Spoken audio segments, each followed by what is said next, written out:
Hello and welcome back to Coast FC, the Canadian soccer podcast focused on all things CPL, Canadian Championship, and more. My name is Felipe and I'm Mike Rice. Today we are talking about playoffs, baby, because the CPL playoffs have not only started, they're already halfway done in a week. That's how quickly things go in the CPL. We have 3 matches to talk about. We're going to go into them a little bit chronologically, also maybe in terms of the magnitude of it, but we're going to go over everything across all 3 games, including the implications from them, a little bit of the aftermath from them, and everything in between. There's a lot to talk about, and I know myself and Mike are very excited to delve into it. But before we do, remember, as always, to follow us on all of our socials at Coast to Coast FC, as well as finding us on YouTube under the same name to see the visual side of the podcast. But to start, let's start with the 4v5 game between York United and Pacific FC. Now, first game of the playoffs, there's a lot of hype going into it, especially given the form the Pacific were going into it. They had a really good result, beating Forge in the last day of the season, clinching the spot.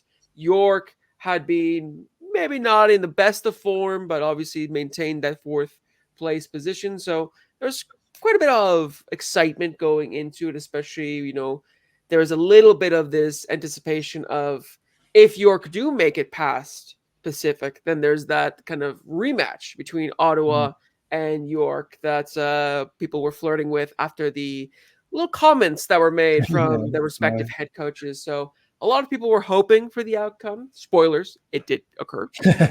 Because York finished this game 2-0 winners against Pacific FC. And I feel like we always want to delve into all the parts of a match. But unfortunately for this one, as much as there was hype and excitement going into it, it was a pretty boring first half, wasn't it, Mike? It just felt like neither side really wanted to commit too much. They didn't want to kind of give away too much. Kind of felt like no one wanted to make the first mistake. There was a chance, at least, that we can sort of discuss, which was Moses Dyer kind of being played in behind. And I don't know if he was trying to lob Vincencini or if he was trying to maybe put it just past him so then he can tap it in. But he kind of got his decision wrong. A very, very weak effort that Vincencini was able to sort of flap away, and the danger was quelled. And that was pretty much it. And I don't know about you, Mike, but for me, at halftime, I was like, that was kind of dreadful. It needs to turn up in the second half. And thankfully, it did. But the first half kind of made me feel, I don't even know if these two sides even are showing that they really want to win. It kind of just feels like neither of them wanted to lose at the moment. Yeah, that was it, wasn't it? That first half, it was very cagey.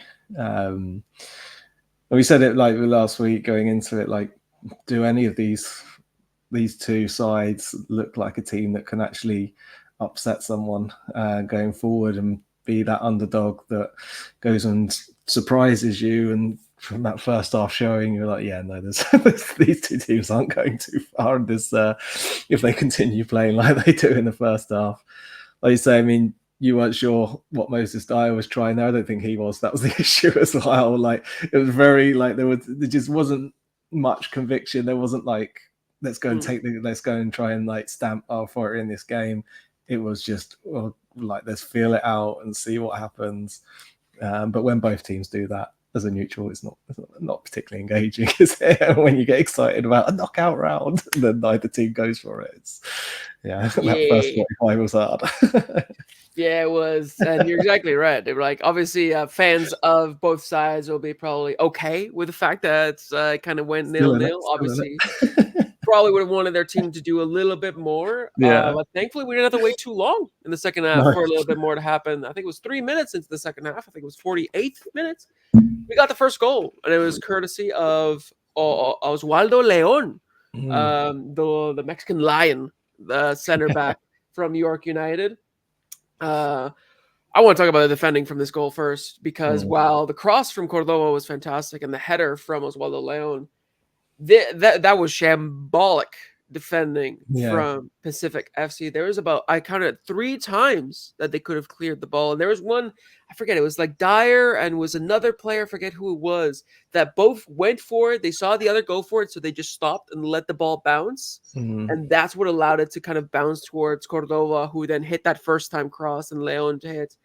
If I was James Merriman, I would be pissed at that goal, because so many opportunities to clear the danger, so many occasions where you would think, okay, we've dealt with it, it's in our possession, and you just keep letting it go. And then 30 seconds later, it's in the back of your own net, and York are celebrating in this crucial match. You're away from home.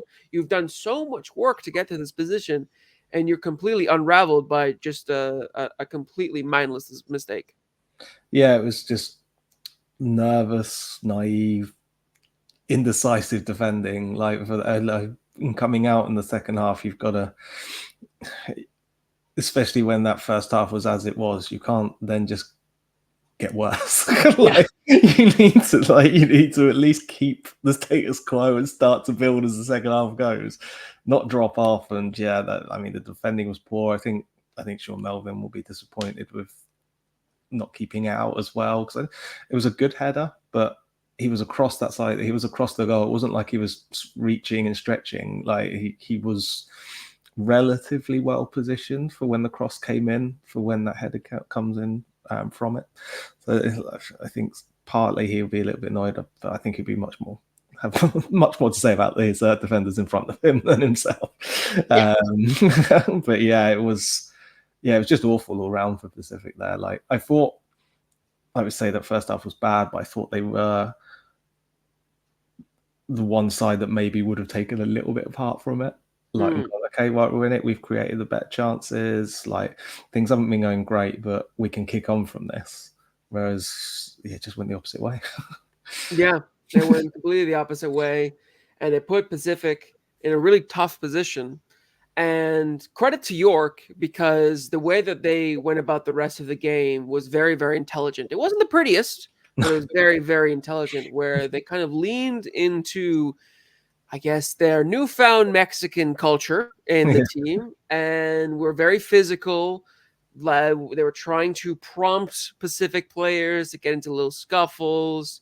They were adding a little bit of the dramatics whenever they got fouled. They were trying to waste time. They were executing the dark arts quite well. And as frustrating as it must have been to be a Pacific fan or a Pacific player or a Pacific coach, you gotta respect the game is the game, and they managed it well. Yeah, they held on defensively, and they managed to get the killer blow at the end. The game plan worked to a T, I think, for Benjamin Mora, and that you kind of, you might not agree with it, but at the same time, if it works, it works,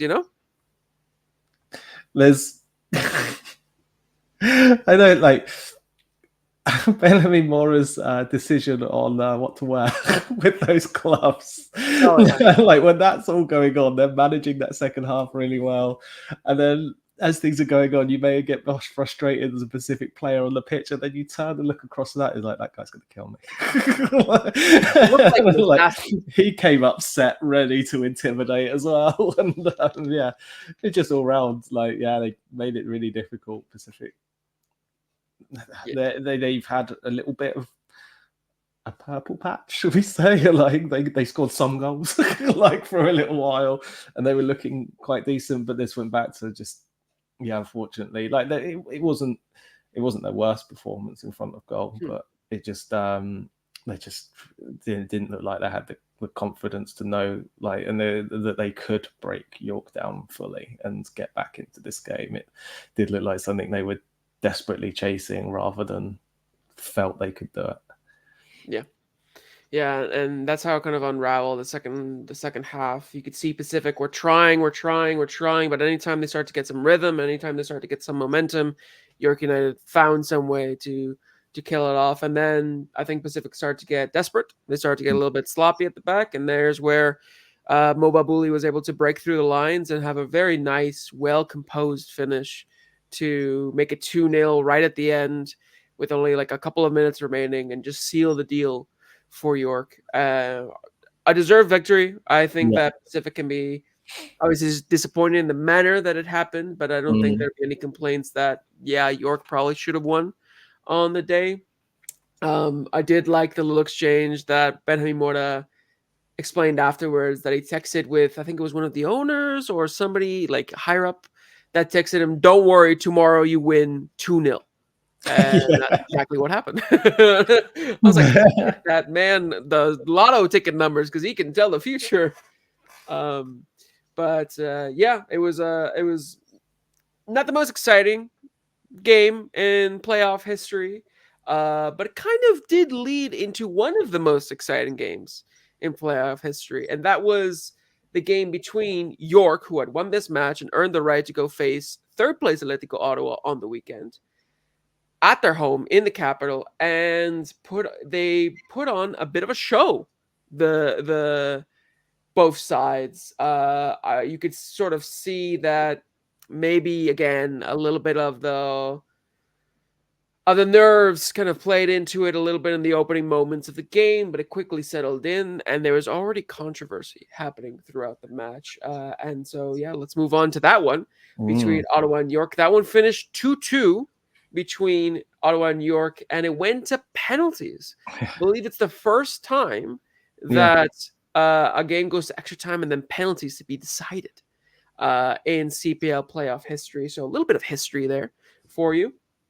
In the end, Ottawa did defeat York from the penalty spot after Mo Babuli missed his penalty, and I believe it was Iliadis that scored the decisive fifth and final Yeah, point I got the last one. Yeah. for Ottawa. So Ottawa will move on to the next round. But let's talk about the game because it wasn't even 15 minutes into the game. It was 11 minutes into the game where we already had a massive call Mm. where Ottawa should have, I would say, I think we can both agree, gotten a penalty in the 11th minute after Debrienne got the inside of Niall Higgins, and Niall Higgins, for a split second, it looked like Niall Higgins was a spider and Debrienne was its prey, and he was weaving him into a little Yeah. cocoon because Mateo Brienne just started spinning as he was falling. That's how much Higgins was impeding on Debrienne, just completely enveloped him. And then Debrienne hit the floor. And I thought, without a shadow of a doubt, the referee would immediately point. A second went by, and I was like, okay, maybe she's deliberating it. That's fine. But Mm. then she told him to get up and said nothing. And like Debrienne was completely stunned. He was complaining. Everybody was complaining. And honestly, I would be too. I was shocked Yeah. that was not a penalty, especially given what she called a penalty later in the match, which we'll get to. That was for me like one of those blatant penalty calls missed that we've seen this season. Yeah, definitely. Like, I'm trying to think, like, devil's advocate, like, why wouldn't you call that as a penalty? And the only thing, like, racking my brain that I can think of is that Mateo de Brienne does everything at like 1,000 miles an hour, and his body can't keep up with how fast he wants it to go. So he does get knocked out, and he flies all over the place. I don't see him as a diver, but when he does get hit, he goes. Like, and if he gets knocked off course, he will fall and roll. Like, he loses complete control. Like, because he seems quite top heavy, he seems quite bulky, like, but so much speed. And I guess she's looking at that and seeing him go flipping and flying all over the place and thought, is that like, was there connection there? Like, that seems a bit exaggerated. But I just think that's just what happens to him when he gets knocked off course at the speed he goes at. But yeah, like, I was the same as you. I was like, how is that not a penalty? Yeah, very unlucky.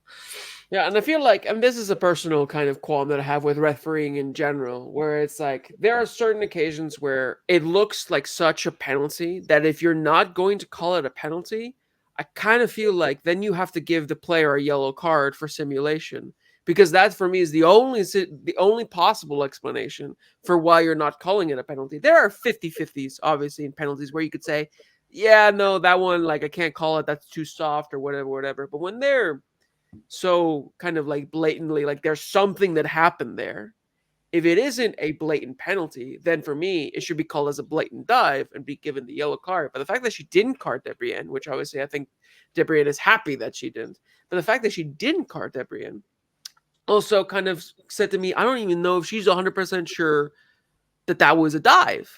Or maybe she thought it was a 50-50. I have no idea. But I still think that was definitely a penalty. And it looked like, maybe Lady Luck was in York's corner in the end. As they say, what comes around goes around.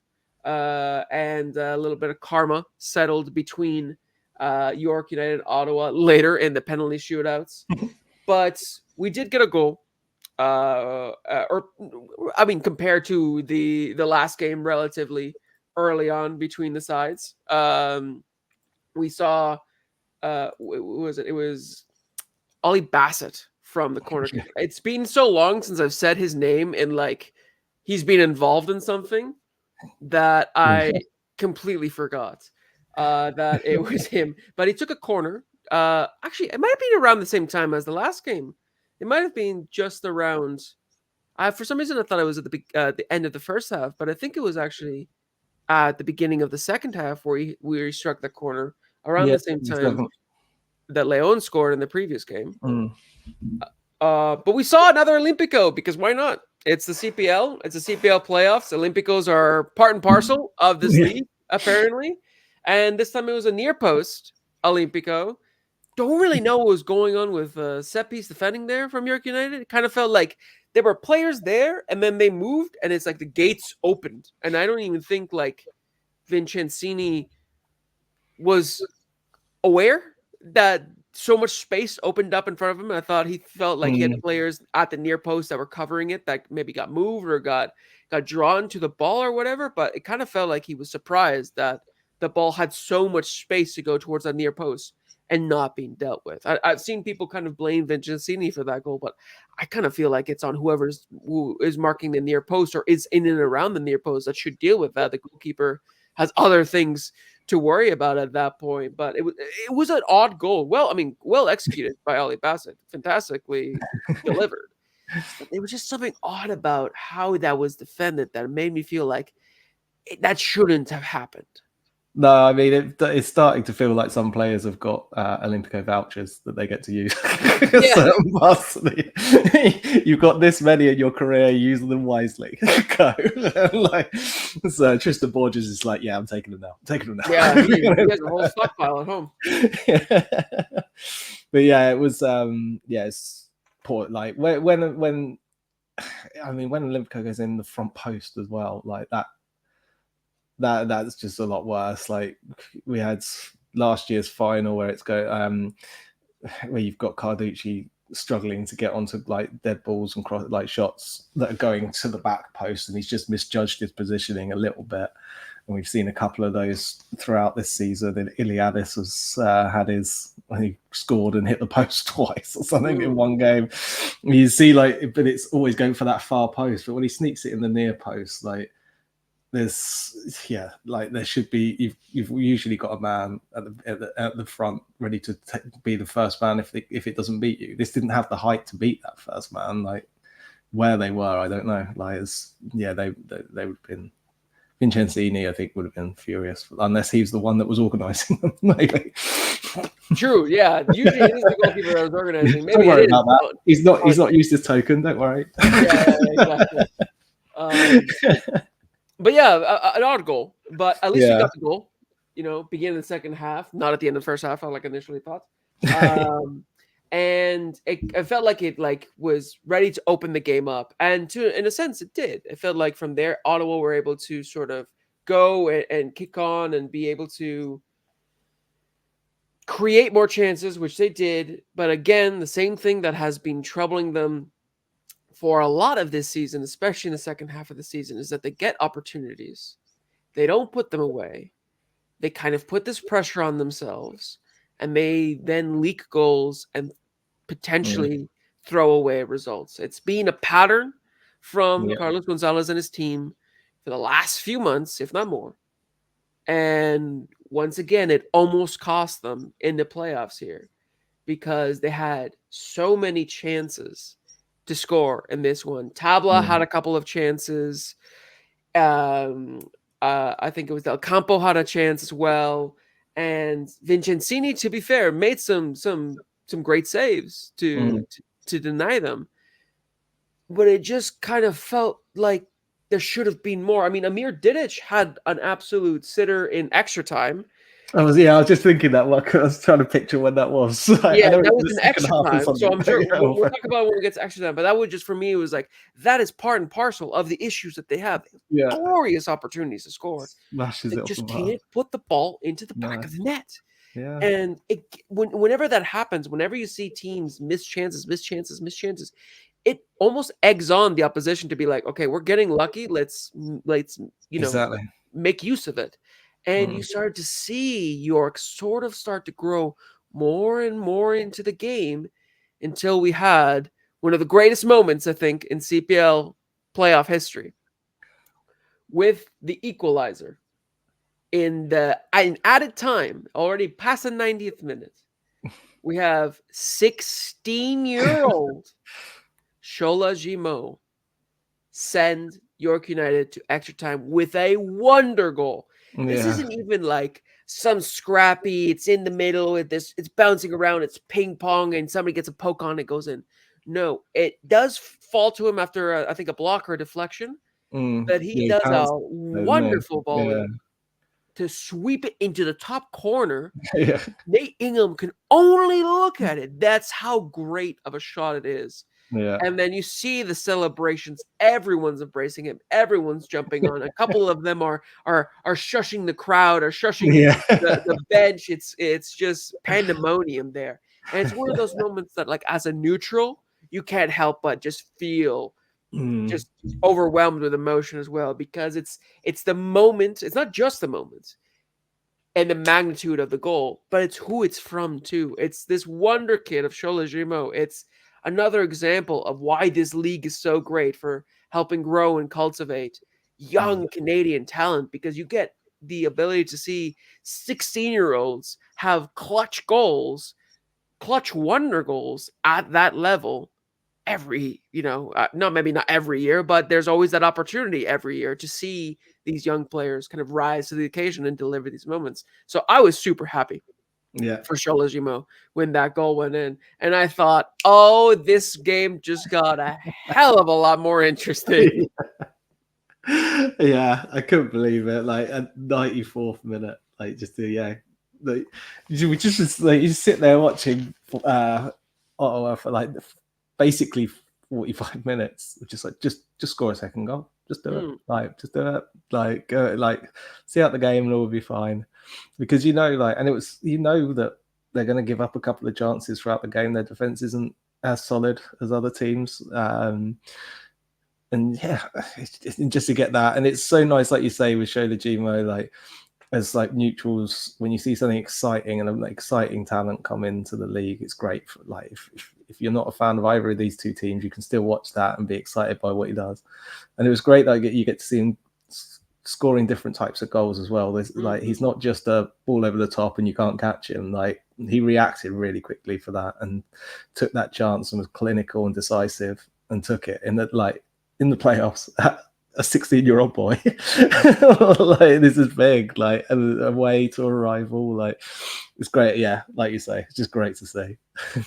I feel like that is every 16-year-old's dream goal. When they think about it, they think about when they're pro, they got the opportunity, they come on and they score this wonderful either winning or equalizing goal. They send everyone into ecstasy, and it's just this beautiful, fantastical, surreal moment. Shola Jimo actually got to live it in real life. Yeah, exactly. Like, that's how special this moment is. Like, this is a fantasy for many, many, many young players, and he actually got to execute it, which is, again, amazing. It's amazing overall. His story has been fantastic to follow and comment on and discuss throughout the season. And even though York did not manage to win this match, it's still wonderful that they got to kind of have that moment to kind of end off the season in something that's is as special as that. But the game didn't end there. It was 1-1. So we got sent into extra time.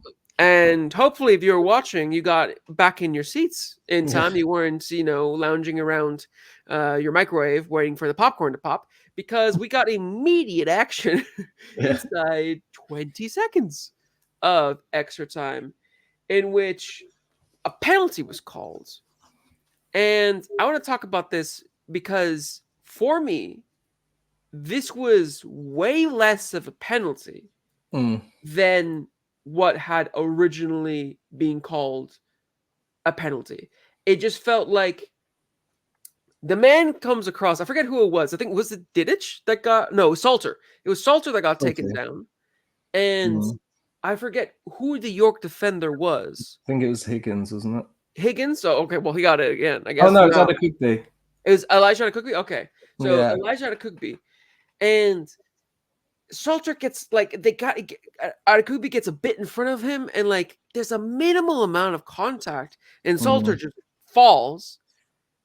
But I would feel like that's, if I was a ref, I'd tell him to stand up compared to what you did for Debrienne. It just kind of felt like there was a lack of consistency there. That felt like a softer, more vague, tenuous call than the first one where the referee didn't point to the penalty spot. So I was kind of dumbfounded by this penalty decision, even more compounded by what happened earlier in the game. Yeah.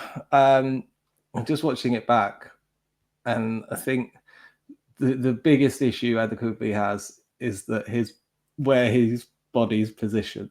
So the first one, maybe Noah Higgins is blocking off what the referee can see, possibly. I can't remember what her positioning was in that specific incident, but Debrienne already got past him. Whereas in this one, you can see Adekugbe's taking a look to his left, then looked to his right and realised, Salter's caught me up. And he does put his arms around him really briefly, not enough to throw him over. But because of the way that's all on display, that he's got surprised by someone, thrown his arms around him quickly and gone back. He looked panicked, like he'd been caught out. And I think his sort of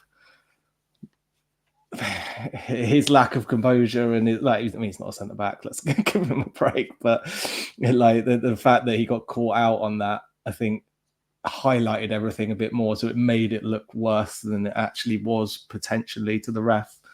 So yeah, I think he just, unfortunately, I just think he's really unfortunate because definitely if that one was, then so was the first one, maybe that, but it's just inconsistencies, unfortunately. Yeah, but it's for the same team, wasn't it? So it's not like they got one of them.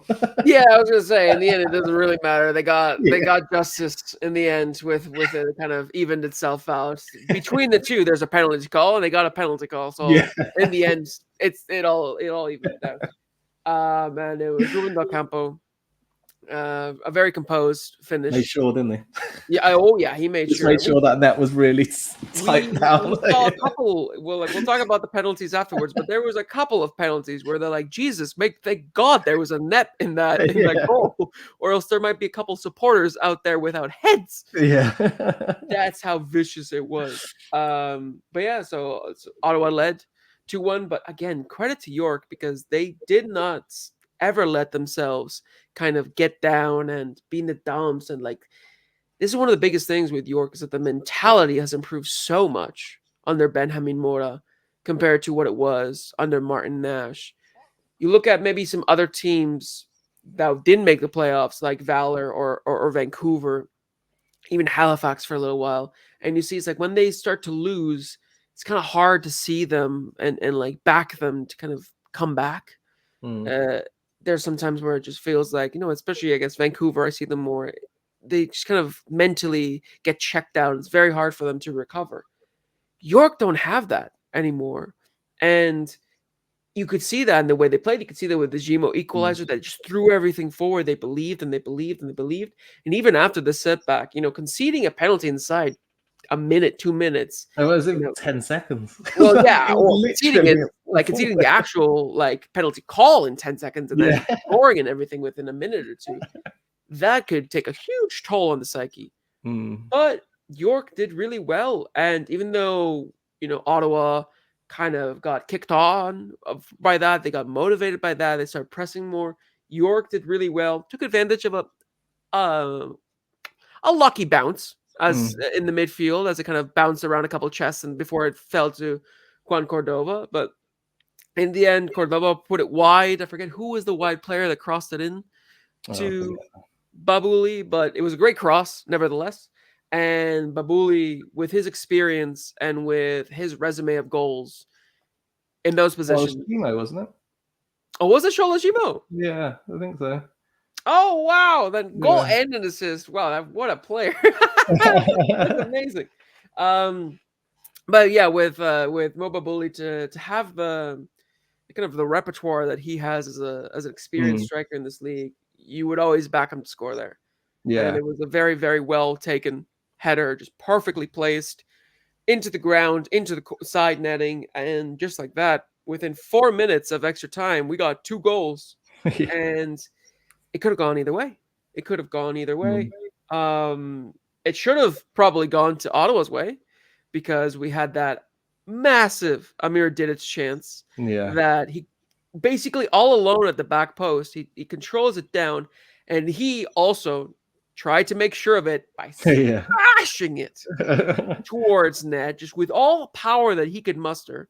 Fortunately, it was a bit too much power because it smashed against the crossbar, hit the floor, and then bounced out. And there was maybe a couple of half opportunities afterwards, but that was a glaring chance. And I kind of felt, as soon as that happened, I felt this might cost Ottawa again. I kind of felt a York winner, I'm not going to lie. Towards the end, I kind of felt like it was going to go York's way. Yeah, I mean, like last year with York with their push towards the playoffs, we had no words for them other than like just lean into the chaos, go for it, because no one knows what's going to happen. You might get something out of this, but this year they are very much more composed. There's still a little bit chaotic at times, but it's sort of brief, quite brief moments, and then you see them fighting to get back in the game and get on top. But then once they get the ball, they're a little bit more organized, and when teams build up a little bit slower, they're better organized against them. And the way they came back twice, once at the death of the normal time, straight away in extra time, you just felt, there's belief in this team. Like they could still get something out of this, even if they slow down for the next like 5-10 minutes. They could really kick on towards the end of the extra time period as well. There's something in there, and Ottawa just keep letting teams stay in games. And I feel like Ottawa fans must be pulling their hair out because it's happened time and time and time again. Thankfully for them, even though they were probably chewing on the beds of their nails by the end of it, it did not end up ultimately costing them, because penalty shootouts came, and there were quite a few players that were, maybe their goal was to like rip the net off of the hinge at the back of the frame. But we saw some absolutely just powerful penalties being displayed. But then Mo Babuli, as irony strikes, the one that sent York to penalties after the great finish, stepped up for his penalty and tried to go for placement. Unfortunately for him, Nathan Ingham did his research, or just was very, very good at reading him, because he dove the right way and saved the penalty. And that was the only penalty that was saved across all 10 penalty shots. But a little bit of controversy I feel, in the Babuli missed pen. Because if you look back at it, there's another, when they do the camera angle that's like right in line with the goal line, before Babuli strikes the ball, like as he's doing his final like wind up to go hit it, Nathan Ingham steps off his line and then dives to go make the save. And it was, for me, it's like, you could maybe argue that like half of his last cleat on his heel was on the line, but it was a good, decent like step forward before Babuli hit the ball. And even when I saw it in real time, I said, there was something weird about that save. And on the replays, it only confirmed to me, I think he stepped on. And like, and the assistant referee was there, and she was looking at the line, and she didn't say anything, which I thought was weird. Maybe I missed something, or maybe it's like it was very, very marginal. But to me, it kind of felt like Ingham cheated a little bit there. I didn't see that, so yeah, I'm not sure. I guess it's one way you need a bit of VAR, don't you? I guess. Yeah, just a little bit of VAR, because I feel hard to see both when he shoots and like two eyes, one eye each, like pointing in different directions. No, exactly. That's the thing, right? You can't always do that. I had the luxury of like I was literally on the space bar, just like pausing every other frame to like catch the exact moment when he went off his line, which the referees to this point don't have. But yeah, so I don't know, a little bit of controversy. Nothing was mentioned of it. I'm pretty sure after the game. I thought it would be, but nothing was mentioned of it after the game. But yeah, I don't know. I feel like maybe I'm here just in my little tinfoil hat, but like, always looking for a controversy. Yeah, always looking for. I'm a journalist in the end. This is, it's part of the job. But no, in the end, that was a decisive moment. And like as I mentioned, Iliadis stepped up, sent Vincenzini the wrong way, and sent TD Stadium up in joy, just jubilation, because they managed to do it in the end. I think it was a mix of nervous energy, anger, frustration, and joy, all mixed up in a cooking pot there. But yeah, it was a great game in the end. After everything, there was drama, there was penalties, controversial calls and moments. It's everything you really wanted from a playoff game there. But now let's move on to the third and final match, and it's the big one. It was the first v second, Forge v Cavalry. A lot going into this one. I feel like I don't need to go and try to build this one up, because most people understand what was at stake going into it and the history between these two sides ever since the inception of the Canadian Premier League. This has always been the big one. Forge against Cavalry. And only fitting that we got it yet again this season. And this time it was a repeat of last year in terms of both sides fighting to see who would host the CPL final. But a little bit of different in terms of this time it was Forge hosting this match. But it was the same results in the case of the away side proving the upset and taking the hosting duties away from the supporters, or I should say supporters shield, from the CPL shield, nonetheless, from the CPL shield winners in Forge. And that's what happened. Cavalry 1-0 winners, narrow victory, but it was just enough to send Tommy Wilden Jr. and co. to CPL final in front of their own fans. They finally got one over Forge, Mike. They finally got one over them. Though it's not the end. Forge will want to be there at Atco Field come the CPL final to get their vengeance. But at least for now, they managed to get one over. And it all was thanks to the main man up top, the number 9, the player that we've been praising for a while. So glad that they've decided to just stick him and striker and keep him there. Tobias Warchowski. He was the lone goal scorer in this one in a wonderful, I was sort of a solo effort. Carducci obviously will get some credit for assisting him directly from that goal kick and sending him in through behind. Very uncharacteristic from Forge's defense to kind of just allow that to happen. Nobody was there to really deal with the ball. Warchowski, using that massive frame of his, was holding off the defenders, and even while holding off the big Forge defenders, managed to, just poke the ball away from the Forge keeper and then just slot it into the empty net. It was a fantastic goal. That was like an elite striker's finish. The whole movement, the awareness of where the goalkeeper was, the skill to make that deft touch. It was a fantastic goal from Tobias Warchowski. To split the two sides. And to be fair, he looked on it since the beginning. Yeah. He was ready to just run at the defenders and dribble past them inside the opening few minutes.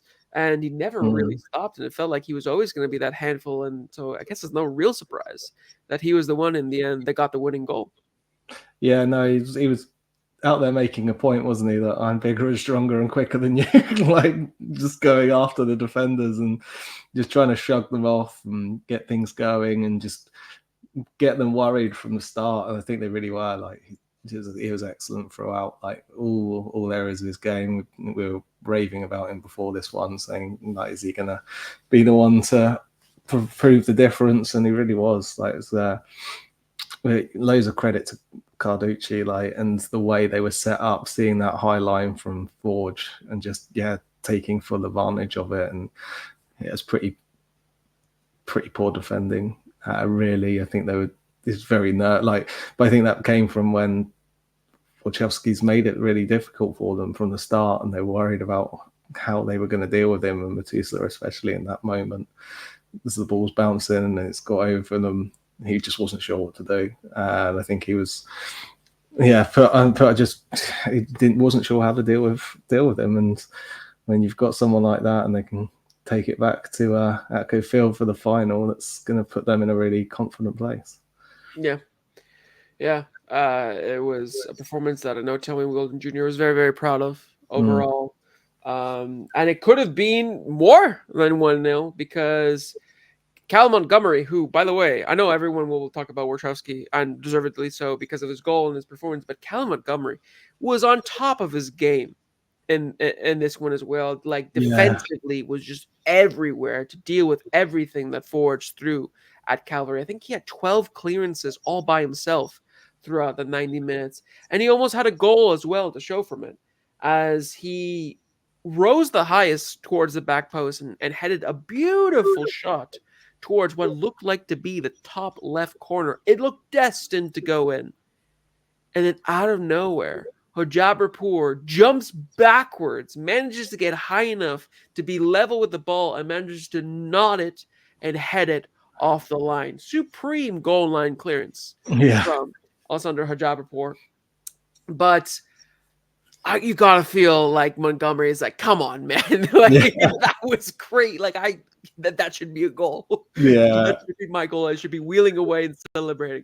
But a majestic goal line clearance from Hojabrpour to keep Forge in it. Surprising to say that, given that it's Forge and they were at home. Yeah, and that's just again, like full credit to Cavalry for that. I love the commentator, and I forget who it was now, who was commentating on the game for one side. It's like the Jabbaford levitated his way in. Like, it felt like it. It felt like he levitated. Yeah, it was just such jump. Yeah, like such intelligent defending. Like there's someone who's really. There's no one else everyone else is following the ball and following it across and watching what's happening. And he's seen what could happen. Like he's looked in and really, really saved the bacon there. Did have a chance the other way, which he would have liked to have done better with. You can see from the screams on his face and such frustration that it went straight in at Carducci, and it wasn't a great finish, unfortunately. But it was another good bit of movement arriving late in the box this time and in the attacking side. But he's been brilliant. Like he's been one of the top players again this year. He's always such an important part so quietly for Forge, where you've got all these sort of exciting players. You've got Carl Becker all over the pitch, Baddy Banger doing things to like just basically entertaining as much as he is playing football at times. But Jamford he's just vital for them. So good at just protecting the defense and moving the ball well, and like arriving late in the box too. It's got a little bit of everything, but for the neutral, it was nice that Cavalry got their one over them. Yeah, especially I think the stars kind of aligned for Cavalry in this one, because it wasn't like Forge didn't have chances.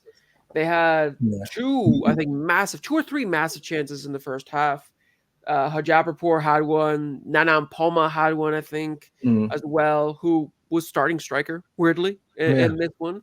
I'm guessing they wanted to kind of exploit his speed at striker to be able to break quickly. But they had a lot of opportunities in the first half and even in the second half as well. But it kind of felt like, and I know, Bobby Smearniers will probably down or has downplayed, and players have downplayed it, saying that, oh, we were just focused on the playoffs. Their two poor results right Mm. before it. But I do feel like that played into this, where they weren't as sharp No. as they usually are. They weren't as in sync as they usually are. There was just a little bit missing that made it so that they still arrived towards the Cavalry's box and still put a few shots Yeah. towards Carducci, forcing him into some decent saves, but it wasn't extraordinary. Like, it wasn't like, wow, Carducci bailed Cavalry out and everything. It wasn't like it was good, but it wasn't good enough for Forge, for the quality of Forge, for what we've seen from Forge.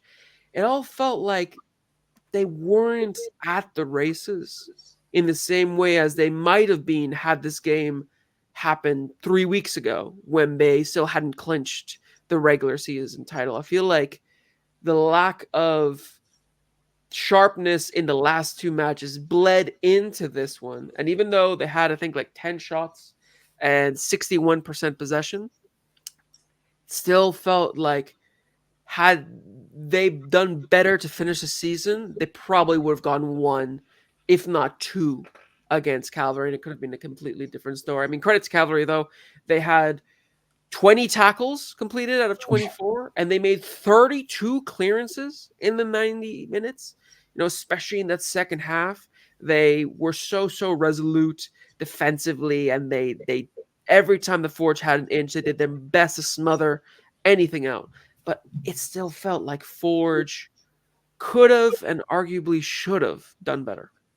Yeah, I think like you say, like Cavalry have gone into this going, well, let's just carry on, and then Forge have gone into it going, right, we need to raise it again. Like, and it's hard to do that. Like, as much as they've done it in the past, like the margins between these two sides have probably never been slimmer. Like, it's not like Forge have this aura this year where we're completely unbeatable. They have been highly impressive, like at home, and they have been obviously regular season champs. But Cavalry have been plugging away this year, thinking, right, we're at our top form now. We are like, things are cooking. We are exactly where we need to be to take the advantage. But Forge were right. Okay, those last few games were bad. We need to step it up. You can't just flick a switch, like you say, things weren't quite as sharp as maybe they would have been in other times, and if they had got better results or better performances, at least in at least the last game, like, then maybe we would have seen them make it harder for Cavalry. But yeah, I agree. Like that those two games, I think, really hurt their momentum going into such a huge match when you're going up against a team that just is out. They're out for blood. They do not want to go through the defeat again. Yeah, for sure. And I feel like now with the way that they lost Forge and the way that they know that Cavalry will try to steal the North Star Cup from them, their most important trophy. Mm. I feel like against Ottawa, they're going to be bloodthirsty. Yeah. Like, Ottawa is going to have to get ready because Forge maybe are now a sort of wounded animal, and as everyone knows, that's when animals are on their most dangerous. So looking forward to that one between Forge and Ottawa in Tim Hortons Field again for the semifinal this weekend. But that is all for this roundup of the first half of the CPL playoffs.